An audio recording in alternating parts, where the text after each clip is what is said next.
Coming to you from 4,200 feet in the hills of Oregon, it is the voice of Chi-Town, the reddest beard in the high desert, your host of the M.O.A. Broadcast, Sam Wilson.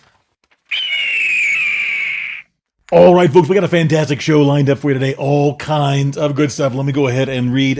So I mentioned last week that my printer ran out of ink, not the black ink that I needed, but the other color. So I immediately, even though I didn't want to, I immediately ordered more ink from Amazon because I got a Prime membership, for the business side of things. And it was supposed to be there on Monday. I ordered it on Saturday night. It's supposed to arrive on Monday. It is now the following Saturday, Sunday, and it still has not arrived. So that forced me to put things on a tablet when I'm used to having hard copy in front of me. So again, please bear with me if running a little bumpy here. Okay, let's go. Episode 29 we're on already. Thanks for all the support, folks. I do appreciate it. We haven't done the email comments in a while. Most of them have been more focused and geared on the knives and stuff as far as the context of the email. So I haven't really put them on here because this show is a little bit more generalized. But feel free. Remember, if you got any questions, comments, or feedback, hit us up at info@gearconvoy.com. We like the good, the bad, and the ugly, folks. So don't hesitate. Now, show highlights. All kinds of interesting stuff today. Man dies after his friend tests his Kevlar helmet with a rifle. I'm not making this stuff up. Robots are now being used to hunt pythons in Florida. A moped maniac is gunned down in New York City. And folks, if you see the interview, the mayor of Chicago, in my opinion, is nearly in tears over an upcoming visit by President Donald Trump. And finally, when hookers and pimps decide to work together, Florida edition. It's going to be a wild ride. So make sure you stick around. We got a great show lined out for you today.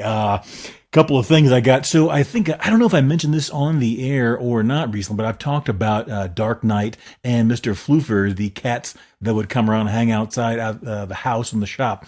So started feeding them a while back. Now, of course, they come regularly. And they're definitely feral cats. They don't want to be touched. They don't want to go inside or anything else. But Dark Knight, because they're all just pitch black, beautiful cats.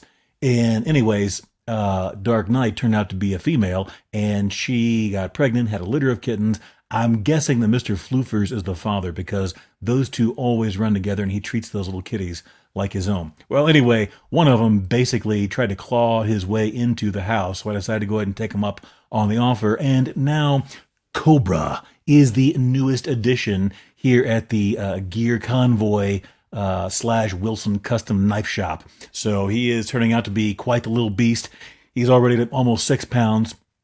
And it was interesting because I haven't had to litter train a cat in a long time, ever since the last cat, which passed not too long ago at almost 16 or over 16 years of age. But we had her she was potty trained to use the toilet.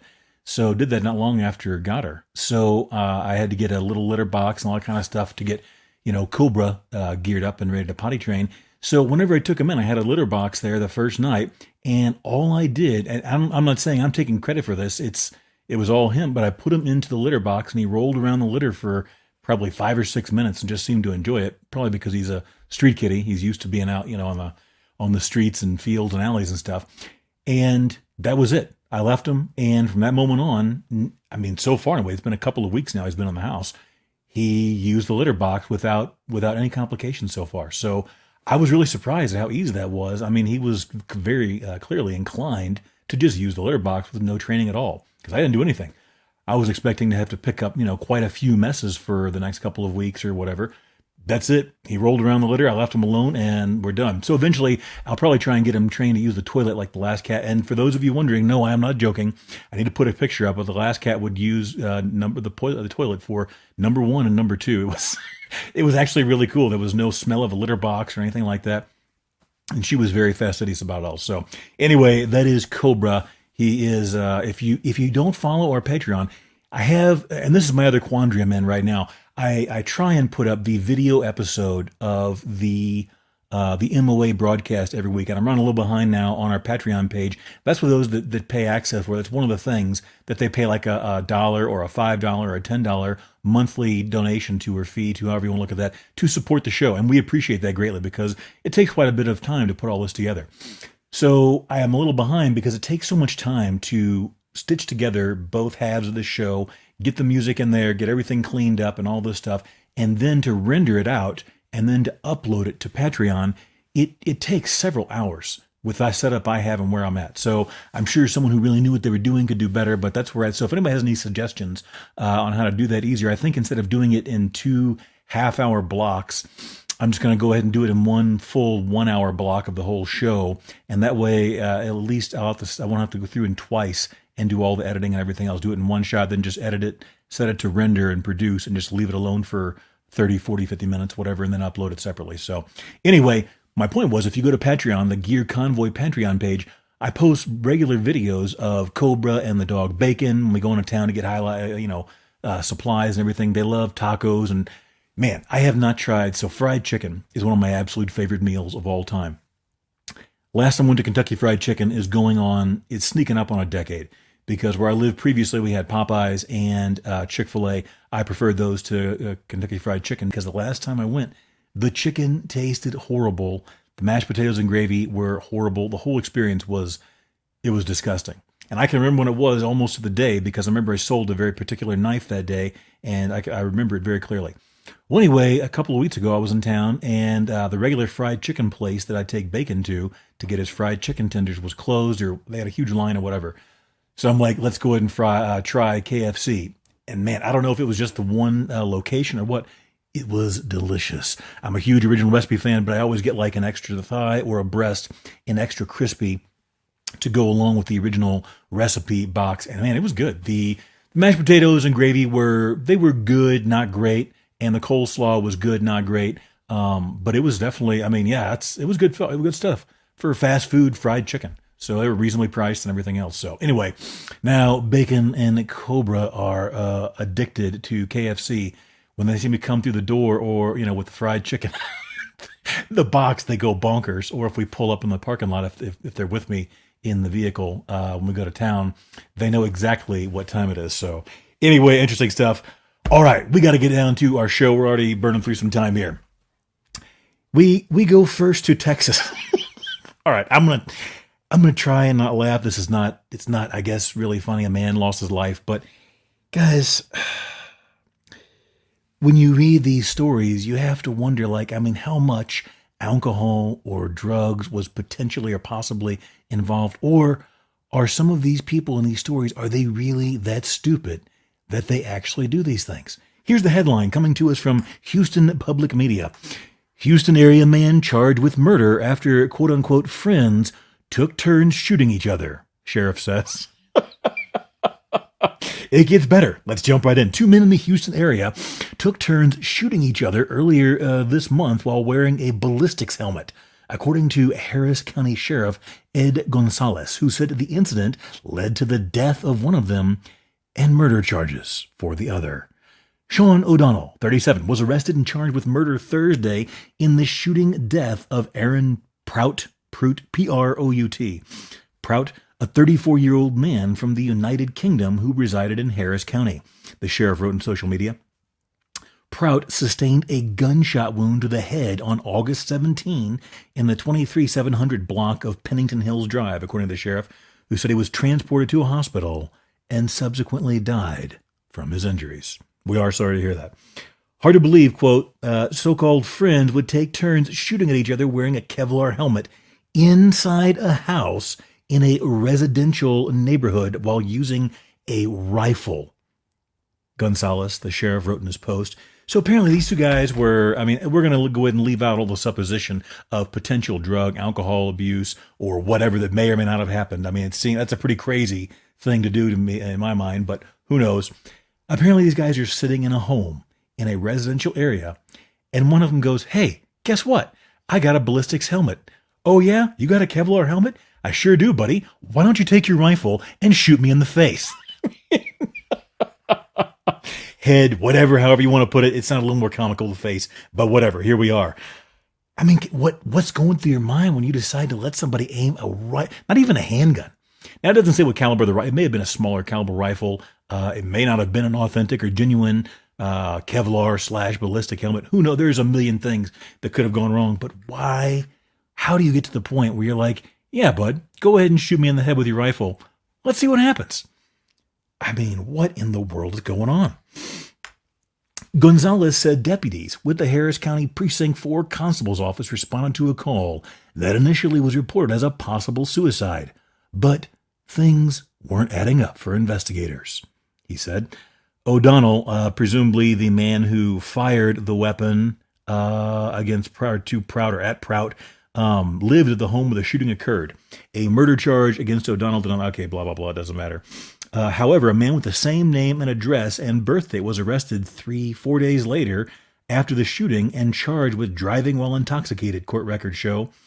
So I'm sure I may get at least minimum 2 lives that are completely ruined by this stupid stunt. So I don't even know what to hope for. There's no real situational awareness tip I can give you guys other than don't let people shoot you in the head with rifles while you're wearing or not wearing a tactical helmet. Man, I mean, I do feel horrible with the whole thing, but what in the world? What are you supposed to do with that information? Okay, speaking of wild and woolly things, let me get a sip here first, folks. Okay, speaking of wild and woolly things, we go to Florida. That's right, folks. The state that never leaves you wanting for crazy news. This isn't particularly crazy. I found this kind of fascinating. So for those that don't know, outside the States, or maybe even here in the States, they have a massive python problem. This is not a joke. This is a legit story. There's a massive python problem in the state of Florida. It goes into it some of the story, but the bottom line is, years ago, a bunch of pythons were apparently just released into the Everglades by people who didn't want them, who had them as pets, possibly because they kept growing larger and it gets more expensive to feed them and so forth, or they escaped. Who knows what? There's all kind of theories and stuff, but the bottom line is, we'll stick to the article here. The Everglades are infested with these pythons. Because they have few natural predators, they grew like a weed, so to speak. I mean, they bred like rabbits, and now they're infested down there. We get into some numbers later on in the story. So the problem is they don't have enough people, and it's hard to pay people to go there and find these pythons. So they can trap them. The trapping is not the hard part, okay? It's the finding them whenever they're ready to be caught, or they're able to be caught, I should say. Okay, so let's jump right in. They look, this comes to us from West Palm Beach, Florida, from NBC. They look, move, and even smell like the kind of furry Everglades marsh rabbit a Burmese python would love to eat. But the bunnies are robots meant to lure the giant snakes out of their hiding spots. It is the latest effort from the South Florida Water Management District to eliminate as many pythons as possible from the Everglades, where they are decimating native species with their voracious appetites. Now get a load of this. In Everglades National Park, officials say the snakes have eliminated 95% of small mammals, as well as thousands of birds. So clearly there's a problem. This is what happens when you go around and you mess around with nature and habitats and so forth. They're an invasive species, not much to track them down and kill them, and we have a massive problem, no pun intended. So according to Mike Kirkland, the lead invasive animal biologist, he says removing them is fairly simple. It's detection. We're having a really hard time finding them because they're so well camouflaged. So they deployed 120 robot rabbits this summer as an experiment. They had previously tried to use live rabbits as snake lures, but that became too expensive and time-consuming. I can well imagine you have to deal with upkeep and feeding them and taking and all kind of other things. They get sick or other predators get them, whatever. The robot rabbits are simple toy rabbits, but retrofitted to emit heat, a smell, and to make natural movements to appear like any other regular rabbit. They look like a real rabbit, he said. They are solar powered and can be switched on and off remotely. They're placed in small pens. If you see the picture, I'm going to work on trying to get pictures into the video version. But anyway, if you see the picture, they're in like these little cages that are monitored by a video camera, and it sends out a signal when there's a python nearby. So to think that they know they're going to send out their snake wranglers and pick up the pythons, I guess. So pretty interesting. The total cost per robot rabbit, is about $4,000, financed by the Water District. I don't know exactly how the Water District works there. That probably is another fancy way to say state taxes.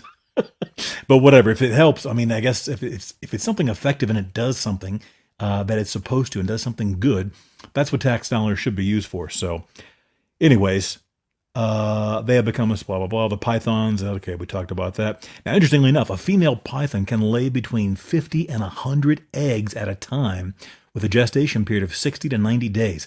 That's pretty rapid turnaround overall, and you're looking at a lot of. I mean, you can see how the species exploded.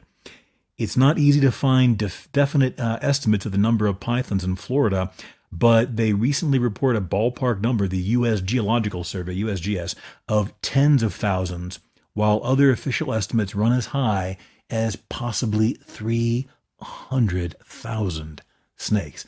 That's a lot of snakes that don't belong there. So anyway, so far they've removed 23,000 of these snakes since 2000. So interesting. I guess we'll see how that goes. It'd be interesting to get a follow-up on that story and see how effective. They seem pretty confident, but of course they're not going to talk about how negative or bad it is to a newspaper interview that's going to, put the kibosh on the whole thing. All right, folks, we go back to the violent cesspool that is New York City. Moped riding perp shot dead after pulling a gun on NYPD cop during robbery was an illegal immigrant involved in 3 other thefts, from the New York Post. That was when I used to live in New York. That was one of my favorite newspapers to read. And, when you're in New York, I live in almost literally the middle of nowhere now. You have anybody that lives in a large city or even a medium-sized city can tell you there's a whole different hustle and bustle and energy and everything. And you wind up developing all kinds of routines, that revolve around getting to and from your job or wherever you're going, first thing in the morning or afternoon, whatever. And I mean, nothing was better. I had 2 different kinds of bagel orders that I liked. And I was very close to one of the best bagel shops in the city, or at least in Brooklyn, in my opinion. And if I was going to go for something that was more of a treat, then I would get a cinnamon raisin bagel that was either covered in just a massive amount of actual real butter, or slathered in butter and then cream cheese as well. And I mean, these are delicious cinnamon raisin bagels. They were so good.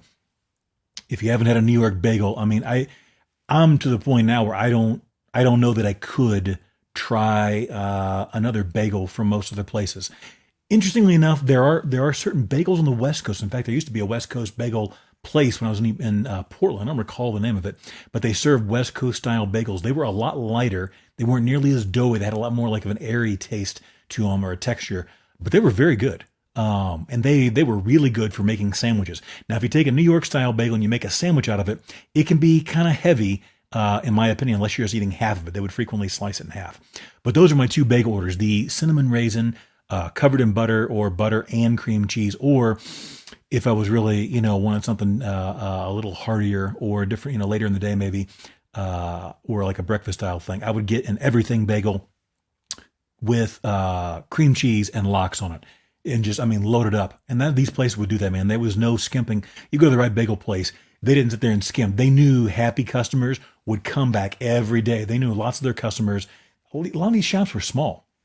That's one of the things that people don't really get about New York. If you haven't been there or you don't know about the city, a lot of it is divided down these little neighborhoods, and then a lot of small shops. There may be, 30 or 40 places in a square mile or 3 that sell the same exact thing, but you go to the one in your neighborhood. And that was a really neat feature of New York City. You would, within your own neighborhood, you would have a place where you go get socks, where, you would go grocery shopping, and where you would get your bagel, where you would get your pizza, where you got your Italian food, where you would, get cannolis, whatever it was. There was a shop right there, your coffee place. And so, they would know your order, and you would get the same thing every day. And the repeat business of your own, neighborhood residents it was a huge driving factor, in my opinion, for keeping people coming back. So these small mom and pop places, and a lot of them were literally that. They were family owned, and you could see, the family resemblance in the 3 different generations of people that were working there sometimes. And so the bagel place that I would frequently go to, they didn't skimp on the toppings like lox or cream cheese or whatever else. So anyway, if you haven't had a New York bagel, if you're ever there, get it. I'm not saying it's the most, delicious, insane thing in the world, but if you like bagels and you get a chance to try them, they are delicious. Just like cannolis. I've lived in a number of different places in the States, and I don't even ask for cannolis anymore. In a number of different places I've been to, in bakeries. Then I keep in mind, this is in a bakery. Ask them for cannolis, and I've had more, especially in Portland. Portland's a bizarre food place. But anyways, asking for cannolis, and more than once heard the answer, what is that? So, anyway, we got to get moving. We're back to the moped riding perp. A moped riding Manhattan crook was fatally shot when he pulled a gun on an off-duty cop in a botched robbery. He was an illegal migrant involved in 3 other violent thefts minutes earlier, sources tell The Post. And my point was the bagel and the New York Post with a cup of coffee was was a fantastic way to start the morning. Because New York Post just always had the best headlines, and they would spice up their stories. They were a lot of fun. So, Lahione Soto, 30, of the Dominican Republic, was shot in the chest 3 times by the NYPD officer outside a residential building at West 173rd in Washington Heights late Sunday. Soto, who snuck across the border in El Paso, Texas, June 24, had tattoos along his chin and a massive rose on his neck, was one of 2 moped-riding criminals, allegedly, who ambushed the off-duty officer, sources said. The accomplice got away, but the migrant and his accomplice carried out 3 other gunpoint robberies in a span of just 13 minutes before the fatal encounter with the cop, according to sources. They began at 9:35 p.m. at the rear of 4040 Broadway when a 27-year-old man had his moped stolen at gunpoint by Soto on another 2-wheeled moped. So now they went from having 1 to 2 mopeds over, immediately. Get off the bike, or I will shoot you, one of the thugs hissed at the victim. 5 minutes later, the duo robbed a married couple outside 3800 Broadway and made a similar threat, sources said. Give me your necklace, or I'll kill you. One of the hoods snarled at the 52-year-old wife before snatching her jewelry. The pair then pistol-whipped the woman's husband, smashing him in the head and the knee with the weapon before speeding off, sources said. Now, I pause there because I know exactly where 3800 Broadway is in Manhattan, and right down the street from there is a place called Dallas Barbecue. Now, when I used to live in the city here in New York City, Dallas Barbecue was kind of like, I don't know if I call it a tourist trap. I don't know if it was that exact location, if they have more than one or not, but I'm almost positive it was that one. I used to go there going back a couple of years. And that was kind of like when family or friends would come in from out of town, and you didn't want to take them to like a real ethnic place, because a lot of times real ethnic food that's made by genuine people, from that area, it's different than the Americanized version. So you would go to like a barbecue place or a kind of mainstream restaurant, so they didn't get too, when someone says they like American, or like Indian food, and they're from Indiana, or, whatever, Ohio, whoever, whatever the Midwestern state is, there's an excellent chance they haven't had actual authentic Indian food. They may not be ready for the spice and the flavor and so forth. So you take them to mainstream places. We used to go to Dallas Barbecue, I wouldn't say all the time, but I went a number of times. The thing I remember the most was they had these massive margaritas and the, pulled pork or whatever else. I just remember the massive margaritas. And the last time I went, I remember it being, I think it was summertime. There was no AC, if I recall, or it was being overwhelmed. It was so hot. Restaurants and stuff are much, much smaller in general in New York City than most people realize. Even though I don't think Dallas was a real small place, but there just isn't the room there, the real estate footprint that you have in other parts of the country. And we were just all pressed in on each other and just sweating to death. I almost passed out. I had one of those giant bowl margaritas or daiquiri or something or other. Somebody else was ordering and buying. So, yeah, almost ready to pass. I was so hot. I was just sweating and trying to eat this, flaming hot pulled pork. So, anyway, we got to get back to the story. I'm not just going on and on here rambling about New York City. Okay, so after they pistol whipped, allegedly, the woman's husband, around 9:50 p.m., several moments later, they approached a 55-year-old man down the block, with one of them again mourning, "Give me what you got or I'll shoot you." They took his gold bracelet and a gold chain at gunpoint. Then, that was robbery number 3 inside of 15 minutes or less. They then approached the off-duty cop who was outside of an apartment building and said, "Does Steve live here?" I don't know if they were using that as a ruse or what. Soto then whipped out his gun, prompting the cop to draw his own weapon and punch 3 rounds into the illegal migrant's chest. They performed CPR on the migrant, but he was later pronounced dead in the hospital. The accomplice fled on a moped wearing a black Gap hooded sweatshirt, according to sources. They also recovered a loaded 9mm firearm at the scene. The off-duty cop was treated at a hospital for non-life-threatening injuries, police said. Now, listen, guys, let me tell you something. When he said he walked up and said, "Hey, does Steve live here?" As someone who was nearly mugged multiple times when I was living there, here's the takeaway point for the MOA broadcast when it comes to situational awareness. If someone walks up to you out of nowhere and says, hey, and they just ask some nondescript or, bizarre question or extremely innocuous question, it's time to get the heck out of there. On more than one occasion, I would have people walk up to me and go, hey man, you got the time? And you look around, if you're paying attention, you're aware it doesn't look right, doesn't feel right. And someone, especially if there's a second person standing nearby and like watching you with hawk eyes, get out of there. When you hear something like that, hey, you got the time? Or hey man, you know what the weather's like? Or some weird question, you wouldn't just walk up and necessarily ask someone.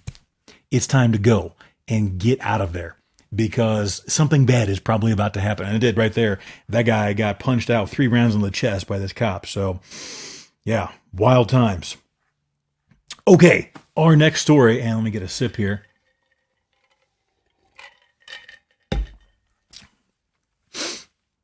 The headline comes to us from, this is also New York Post. Trump's D.C. takeover caused violence to plummet 45%. Democratic mayor admits, as residents and business owners say, we feel much more safe. So briefly, I'm not going to have time to go into this whole article. I got too much time left or going already. If you're unaware, if you don't live in the States or whatever else, President Trump, and again, we don't get political, folks. We're not going to support either side or any other side along the way. We just report on the facts, and it's unavoidable that there are political, aspects to certain stories. We're not going to throw support or throw shade, as the kids say these days. We're going to just give you the facts. You do with that what you want. However, some of these stories are pretty funny sometimes, and you can't help but notice the way certain, politicians or whoever act just a little, in my opinion, irrational. You could write a whole book on the way Trump acts, for crying out loud. The things he says and does. You could write a whole book on how you might even use the word insane he sometimes acts and the things he says. So, whatever. I'm with it either way. I like to see something funny and comment on it. But you have to admit, Washington, D.C. is a dangerous city, okay? So he's used the National Guard and other elements in his control to try and bring down the violent crime in Washington, D.C. And according to the newspaper stats, and the mayor of D.C., who was initially very opposed, if you recall, when this first got brought up, like, no, this isn't going to work. We don't need the president, blah, blah, blah. They were all against it. Violence has plummeted 45% in like 2 weeks. Okay. That's a huge deal. I don't care who you did or didn't vote for. Who in the right mind would not want to live in a place that had violent crime? Let's say you live there already. Who wouldn't want violent crime to go down 45% in 2 weeks or less? Okay. So many residents and business owners say they feel safer already. We greatly appreciate the urge of officers that enhance what Metro PD, I'm guessing, has been able to do in this city, said D.C. Mayor Muriel Bowser in a Wednesday press conference. Now, get a load of this. The difference between this 20-day period of the federal surge and last year represents an 87% reduction in carjackings, Bowser noted. She later put the full stats on her X or Twitter account. Violent crime has fallen by 45% when compared with the same period in 2024. They interviewed several people of all different, political backgrounds and ethnicities and everything else. Everybody they showed on the news that I saw, and I went to several different sites, they were all very happy. And I don't know why they wouldn't be. Forget Donald Trump aspect of it. Think about it like this. If the government is doing what it's supposed to be doing and in enforcing the laws that keep you safe, and it brings down crime dramatically, why wouldn't you be happy? So we'll leave it at that. If you're not happy with that, I think you might have to question what your motives are. And that's not a political statement. That is what sane person would like violent crime in a very, very violent city to stay elevated so high. All right, we got to go take a break. When we get back, we're going to get more into the crime stats and we got our MOA preparedness segment coming up and our classic movie spotlight. So don't go anywhere, folks. More Make It Out Alive with Sam Wilson after this.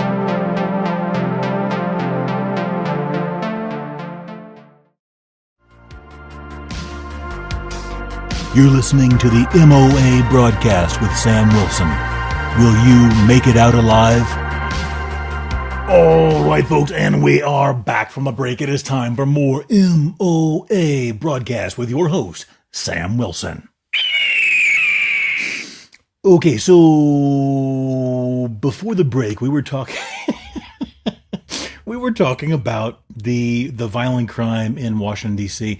I'm trying to find where I had the numbers. Okay, it's at the end. I'll get to that in just a minute. Then the point of this story is it's working, and again, I gave you my word, and I'm going to stick to it. I honor that. We're not going to get political. We're not going to support or derogate or denigrate one political party or ideology over the other. But some of this stuff, guys, as a logical observer, you cannot help but come to any other conclusion than the one you're presented with and left with. And that is, if you increase police presence, whether it's National Guard in conjunction with the police or whatever, and you have a push towards reducing crime, you're going to have better results than just ignoring it and letting things, happen devil may care, so to speak.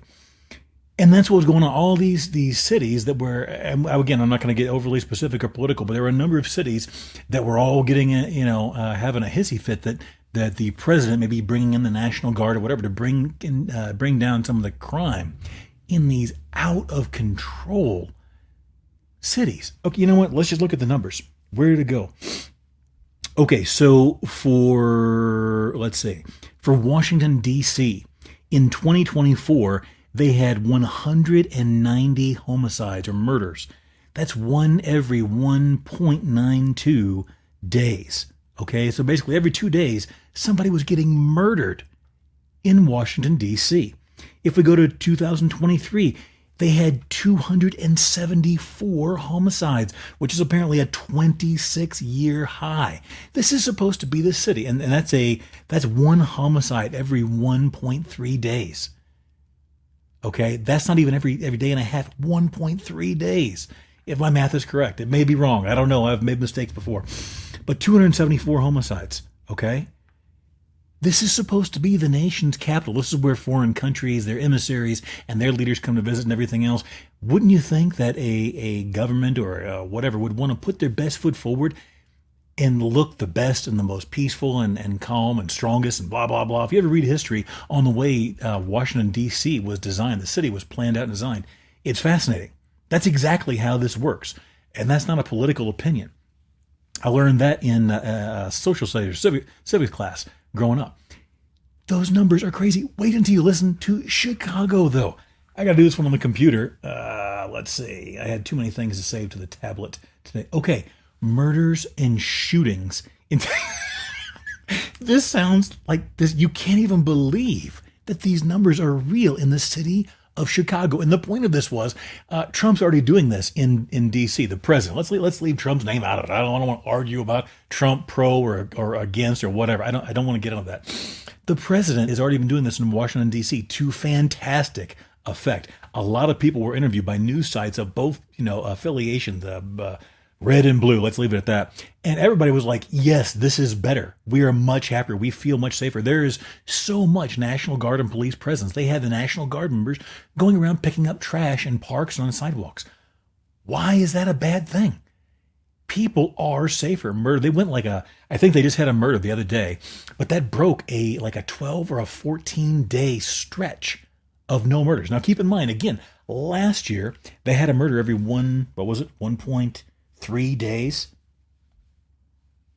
I lost my numbers here, but regardless, it was out of control. Yeah, in 2024 they had a murder every 1.92 days. So that's almost one every 2 days. They just went 12 or 14, almost 2 weeks without a murder there. How is that bad? Forget your opinions on the political parties or the names or what are the individual people. How is that net effect bad? And the reason I brought this up was because while I was preparing this story, another one came over the wire and saw the story. They're interviewing the mayor of Chicago. This guy's going to have some problems coming up because of there is story after story of his constituents they're having conferences, press conferences, and like town hall meetings. They are upset. Okay, they are very, very mad. And let's see here. Okay, we got everything running.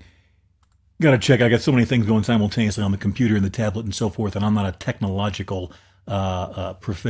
proficient person. They're getting mad at the mayor. People of all demographics and ages and everything. They're upset. So they're interviewing this mayor of Chicago, and they're talking about. He's like, he looked like, frankly, to me, like when they're telling him, what's going to happen? What are you going to do if the president brings the National Guard to Chicago and so forth? He looked like he was ready to break down and cry. And it's like, how can you be a logical person, politics aside? Just think of self-preservation. Okay, you don't want to get carjacked. You don't want to get shot. You don't want to get mugged. How can you think that having more law enforcement presence and focusing on enhancing law enforcement can be a bad thing? And this dude was almost ready to cry. And he ended it. Someone said, "What are you going to do?" Because he tried to. Did I get the headline on here? Where'd it go? Da da da da da da.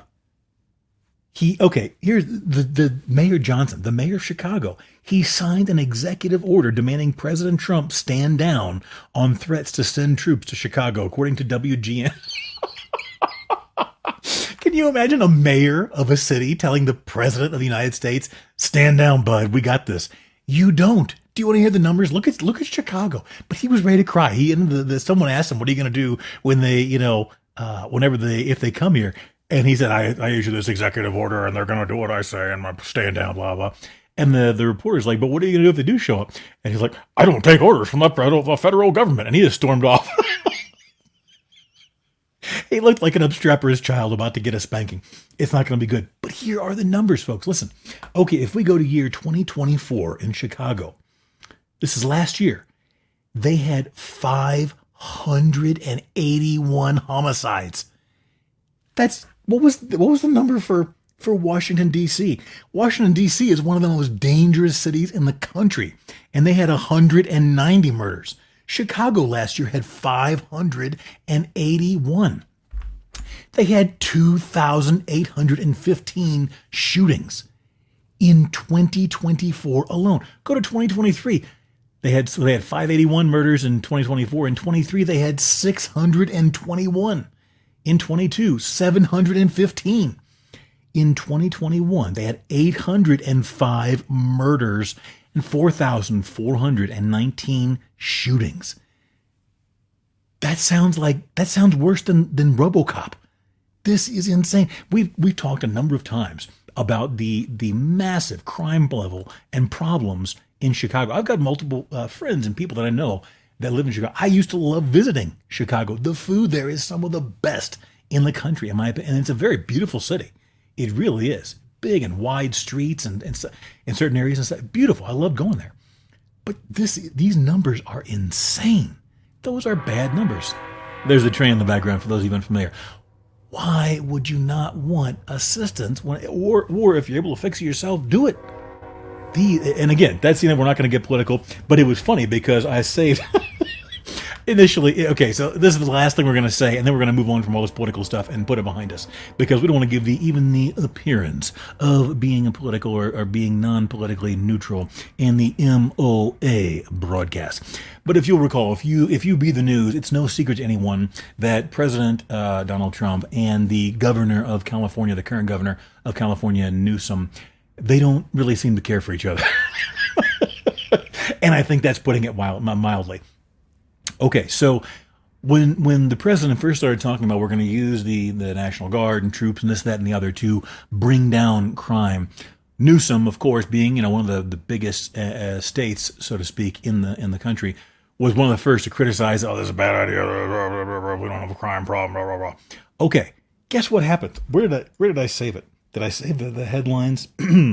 Oh, so all I'm going to read to you are the headlines that came out like in the last 2 days, since there's been so much massive success with this approach on crime in Washington, D.C. Okay? Here are the headlines. Now, don't forget that as of a week or two or a couple of days ago, the governor in California was talking about this isn't going to work. It's this and that and the other is politically motivated. It's going to be racial and so forth. Here, now all of a sudden, he changed his tune, apparently, whenever things started working out. We go to, let's see, Governor Newsom to ramp up state law enforcement presence in major cities. That's headline number one. Number two, Newsom deploys crime suppression teams statewide. And finally, Governor Newsom deploys new teams to fight crime in major California cities. That's not a political jab, folks. It's just a couple of days ago he was talking about this is no good, blah, blah, blah. It's having massive success in D.C. It looks like they may be going to Chicago too. All of a sudden, he decides to start kicking butt on crime. And you have to ask yourself, why weren't we doing this all along? I've got a lot of friends and clients and customers in California. They love the state, but the way things have gone, they are very, very unhappy with crime and other things in the city. And I'll leave it at that, the state, and I'll leave it at that. So I guess we're going to see how that plays out for everyone involved. But man, can you imagine living in a city, not a state, where you've got 805 murders? That's over 2 a day. That's over 2 murders a day and 4,419 shootings a year. That was Chicago, 2021. So, whew, okay, we're going to move on. What is next? Oh, okay. Classic movie spot. Let me get a sip here. And I almost forgot, folks. In the beginning of the program, I was talking about the Patreon page and everything else. There, if you go and you decide to become a supporter, you don't have to.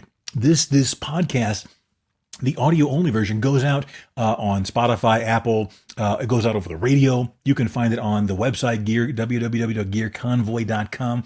You get it for free.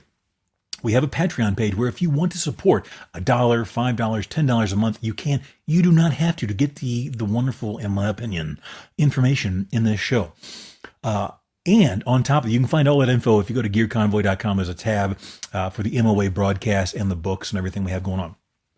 So if you go to the Patreon page, you do not have to donate to get a lot of these pictures that we have of like bacon and Cobra and other little things going on around the shop.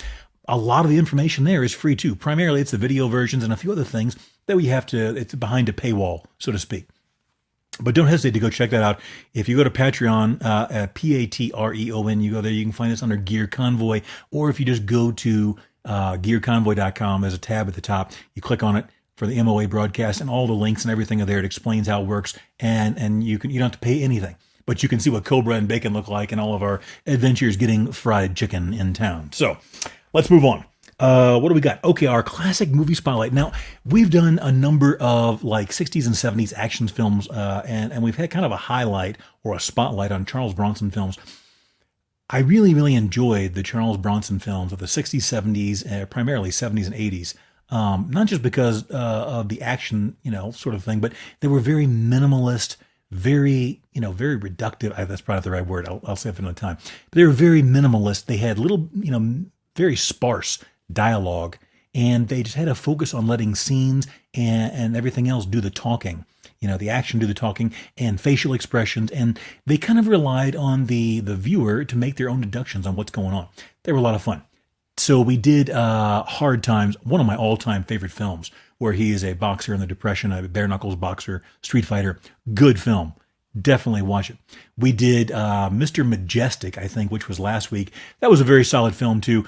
I don't think it was quite up there with Hard Time, but a very, very solid, very rewatchable film.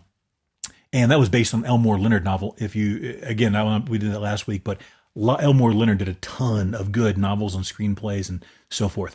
Today, we're going to do The Mechanic, and then we'll move on to somebody else for a while. I think we did some John Wayne. We'll get back to that. I think we'll have a few in the pipeline to get to. And we try and keep all of these movies, or the vast majority of them, are very family friendly. They're PG or PG-13 for most of these films. And you got to remember, back in the 70s, they didn't have a PG-13 rating. So if something didn't qualify to be the very strict PG that it was then, it was automatically R.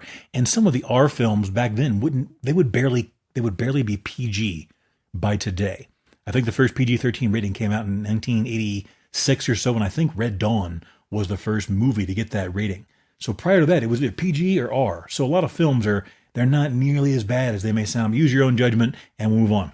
So The Mechanic, I'll read the brief synopsis here. Done in 1972, The Mechanic is a sleek, psychological action thriller starring Charles Bronson as Arthur Bishop, a seasoned solitary hitman known for his precision and untraceable skills. Living a life of meticulous routines and emotional detachment, Bishop, that's Bronson, takes on a new apprentice, Steve McKenna, who is played by Jan Michael Vincent. Probably one of his best roles, in my opinion. He really kills it. This role was tailor-made for Jan Michael Vincent. Couldn't have written a better fit or better role or part for him, especially playing opposite Bronson. The two had really, really good. It was very, low key, but excellent chemistry. So that added a big deal to it. He is, Jan Michael Vincent is a brash and ambitious young man who wants to learn the trade of being a hitman. So Bronson trains Jan Michael Vincent in the deadly art of assassination, and it culminates, of course, there's, I want to give the plot away, but I like the way they put it. With its minimalist dialogue, intense atmosphere, and cold efficiency, the film offers a chilling look at the psyche of a contract killer. Now, this was a Michael Winner film. Bronson and Michael Winner, they collaborated on a number of films. A lot of them were good. There were a couple that were, whatever, but they were a good combo. And if you put Bronson in the right, excuse me, hang on one second. Okay. If you put Bronson in the right role, like a lot of actors, he was fantastic. In that role, I don't know there was a better actor for that particular role at that time in Hollywood. But you put him in the wrong role, it's going to be a nightmare. And so he and Michael Winner, they were a very, very good team. They did a number of films together. But The Mechanic is really good. It doesn't explain every single little thing. It relies on the viewer to make a few deductions and figure a few things out as you go. Great film, The Mechanic. This is not the sequels. I haven't seen them. In general, I don't like remakes. They just they focus on all the wrong things and they get all the right things wrong. So, but the 1972 version with Charles Bronson, The Mechanic, has been around a long time. You've probably heard of it. If not, watch it. In my opinion, fantastic film. I have no idea what the actual rating on it is. I would rate it PG. I mean, I don't think there was any kind of like nudity. That was very, very minimal, harsh language. If any of the violence is very tame, it would easily be a PG film and a lot of fun. And there's a good psychological edge to it too. So let's see, where are we at in time here? Okay, we got to go. Let's move on to, let's do the MOA preparedness segment. Today we're going to do power backup and water purification. Now, this is honestly, even though I like all the news stories and the other fun stuff, this is really why I started the show, is to talk about preparedness, not in like the 1970s survivalist, stockpiling weapons and ammunition type preparedness and survivalism. It's being prepared for essentially a bad day that may turn into a bad 2 weeks, whether it's a natural disaster, whether it's, whatever it is that disrupts your electricity, your water, your pipeline to supplies. Excuse me. So ask yourself a question. If you woke up, and I've done this a number of times on the show, but it's a really good question. It's the easiest way to do this, and it's always applicable. If you woke up in the morning and the power was out, and come to find out it's going to wind up being out for the next day, to the next week, to the next 2 weeks, what would you do? Would you have any recourse? And then, what happened if you turned the water on and no water came out? Or, extra twist, what if you turn the water on, the water works, but the power is out, and you don't know that there's a boil water effect in place? You see how these things, they all kind of run hand in hand? You can't just prepare for one thing. You can't just stockpile food or weapons or ammunition or whatever it is you like to focus on. I don't get into guns a whole lot on the show because there's tons of shows that do that. And the gun guys, no offense, many of them are my friends and collaborators and so forth. They will talk endlessly about guns, just like the knife guys will talk endlessly about knives and ignore, in my opinion, the real applicable part, the pragmatic part of the issue with it, which is how are you going to use them and what are the other aspects of survival. So let's go. Let me quit talking here. All right, I've got this one saved on the internet. Let me pull this up. Downloading things to your tablet is a little bit different than having printed. Okay, here we go. So I've got some talking points here that I put into a little small chart, and I'm just going to go through this. All I want to do is, and I don't even sell this stuff. I don't sell power, banks and backup stuff. I don't sell water purification stuff. I'm not trying to sell you anything. Think about what situation you're in, especially if you're the head of a household, male or female, doesn't matter. If you're the head of a household, what would you do if your family, however big or small, looks to you to take care of these things in a bad situation? Have you prepared to make it out alive? Okay, we go to energy, independence, and backup power.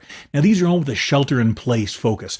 Believe me, almost any other scenario is going to be a nightmare. You don't want to pack up all your crap in your backpack or your vehicle and have to leave. by far, in most cases, the best thing is going to be probably to shelter in place as far as having a best outcome. Our power grid here can be very vulnerable despite the fact that it's very good. Okay, power outages are on the rise due to storms, cyber threats, and grid strain. The average American outage lasts 4 to 5 hours. That's no big deal. You can do that standing on your head. But major events, like we talked about last week, in Texas, in North Carolina, we had wildfires. There we had coast to coast. We listed a bunch of different natural disasters. They can go days or weeks. What are you going to do if you go beyond 4 or 5 hours? Have you ever had to deal with going 24, 48, 72, 96 hours or more without power? What are you going to do, head of the household? What are you going to do? Backup strategy. Okay, now, power banks. These are really, really good tools. If you go to Amazon or wherever and you search a power bank, you're going to get a billion different results. But these are basically large battery packs that are the size of anywhere from like a size of a couple of encyclopedias stacked on top of each other to the size of a computer tower or whatever else. And they can power a lot of different things. I love them. I've got a couple of them. They work very, very good. They're not going to do so well for things that have a high draw, like a coffee maker or a heater. But for doing things like charging phones, running your Wi-Fi, if you have like Starlink or whatever else, and other small electrics, they do fantastic. And you can get them solar charged. So do you have a couple of good brands? There's Jackery, I have an EcoFlow unit. I love it. The thing I like about the EcoFlow, the others may do the same thing, but it charges very quickly. I can plug it in, and if it's almost dead or even fully dead, it's a full charge in about an hour, which is fantastic. And I can run cell phones and computers and a number of things off of it for hours, if not days, with that unit. So that's one thing. Let's see. Gas or dual fuel generator. Let's see, what are we doing on time here? Okay, we're okay. We got about 3 minutes left for that segment. Your generators. The generator I have runs on, I think, natural gas, propane, or gasoline. Now, a lot of people have never needed a generator. They may not, especially if you live in an apartment. That may kind of complicate things. But the point is, have you thought about this? What are you going to do in the event of a power outage? Do you have any kind of plan at all? What if you have to boil water, but you have no means to do so? And you don't have any water storage. We're going to get that in a minute. Okay, then there's solar chargers. I need to get a solar thing, a charging unit for my battery packs, the battery units or whatever it's called, the station. I don't have that as of yet, so that's something I got to work on. Some of them are really good. You need to do some research, though. Do yourself a favor. If you're going to buy a battery, unit, what's it called again? The portable battery station or power bank. That's what I call it, power bank. Do yourself a favor and do some research and get yourself a system. Don't try and just pick the cheapest unit and then get the cheapest, wire set up for it and then the cheapest solar chargers. Buy, what's going to work best based on others' experience. Otherwise, you're going to wind up wasting a lot of time and money and have to go back and buy the original thing anyway. So that's that. Let's get into water purification and storage. Do you have any means? I'm talking to you, head of household. Male, female, doesn't matter. Do you have any backup water storage in your house right now? The average American does not. The minute that faucet dies, they have nothing. Okay, great. Let's say you got a couple of water bottles in the refrigerator. Let's say you've got 2-3 kids. How long is that going to last you? The rule of thumb to go by is about a gallon per day per person. That covers consumption of water and also hygiene and so forth. You can get by on a lot less than that, but do you have anywhere close to that for 2 weeks for every single member of your family and your pets? If not, what are you going to do about that? And if you do, what if it goes beyond 2 weeks and the stores are empty and they're raided out and everything? We talked about World War Z a number of times. That's what it's going to look like. People are going to hit the stores like a bum rush, like gangbusters, and it's going to be a serious problem. Then what are your options beyond whatever water level you've got of storage? Once you exhaust that, and you will if it goes on long enough, what are your options? Can you boil water? Do you have chemical treatment options? Do you have filtration options? I have both. For me personally, I tend to prefer boiling. Boiling is like the gold standard. I've read books and spoken with people that boiled water in some of the nastiest parts of the world. And 1 minute rolling boil, they've drank some water that is absolutely disgusting. So that should be more than enough for contaminated tap water. But again, do your research for your area. Do you have the means to boil water? Do you have chemical purification? What about filtration? Do you have any method at all to get you beyond what your current water supply is? If not, that's something to think about. And folks, here's the thing about emergencies. They don't always come with a warning. Sometimes, like that last flood they had in Texas, they had like an hour. They realized things were starting to get out of control, and an hour or less later, it was gone. I mean, the town was buried. Multiple deaths and fatalities, power, water, everything was out. It was a disaster. So keep that in mind. Don't wait to prepare until it's too late. If you do, you may not make it out alive. Okay, folks, that's going to cover that. We'll dig deeper into that next week and get into it. We'll try and make that a running theme. Really, preparedness is not that difficult. It's pretty simple, honestly. It's making sure you have the things you absolutely need to get by for a couple of days. Minimum, in my opinion, is 2 weeks. And we talked about it last week, and we got to move forward. But do yourself a favor. Every once in a while, it may not be the easiest thing to do. Make a family game out of it or like an event and see if you can go 24 hours or a full, 12-hour or 14-hour daylight day of no power at all and see how you get by. Preparing meals, cleaning up, everything else. And that will show you the weakness, the holes in your game. Then you can focus on those. Okay, let me get a sip.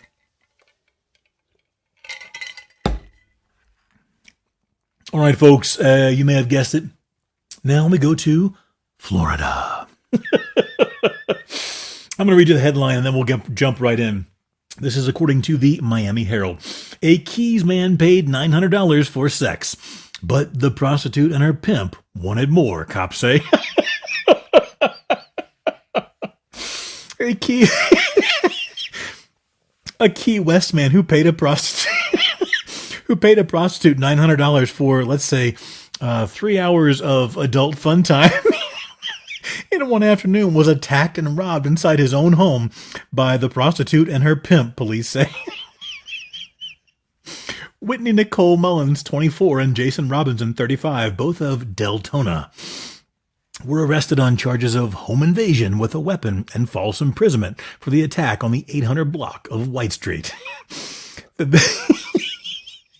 victim told the police he had searched online for an escort service and located a woman named Ginger. You can't make this up. On a website for quote-unquote secret benefits. He ordered the escort online and who charged him $300 an hour. He twice again called secret benefits to request Ginger to return to his home. After the final visit at about 6 p.m., the victim was in the kitchen when there was a knock at the door.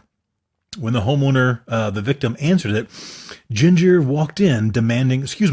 and her pimp allegedly walked in demanding cash from the customer, according to reports. According to police, when the victim said he had already paid for the services, the pimp punched him in the face and ordered him to search his bedroom and demanded he give him his PIN number for his credit card. So while Ginger's searching for credit card and PIN numbers, they made the man get into a closet, which they then barricaded shut with furniture and then ransacked his place and stole the keys to his home, his scooter, and his truck, along with his wallet, power tools, watch, cell phone, and a blue vodka bottle filled with coins. They arrived at the home to find the victim beaten up with a swollen face and a bleeding nose. They tracked down the suspects, and they were arrested. And I can't get into all this. Both Ginger and the pimp were taken to Stock Island Detention Center, where they remained. With the pimp's bond is $250,000, and the Ginger's bond is $200,000. When they were asked why the man who engaged in prostitution wasn't arrested, they were told the detectives opted to address the crimes in order of severity. So the victim wasn't arrested at that time, but guess what? The victim, allegedly Michael Terry Borovic, has since been charged with solicitation, according to the Miami Herald. Ginger and the pimp had trouble raising their bond and are still in custody as of the time of the article. All right, folks, that's going to do it. Remember, don't wait to make sure you're prepared. If you wait, it may be too late. If you don't make it out alive, you don't make it out at all. Stay safe out there, folks.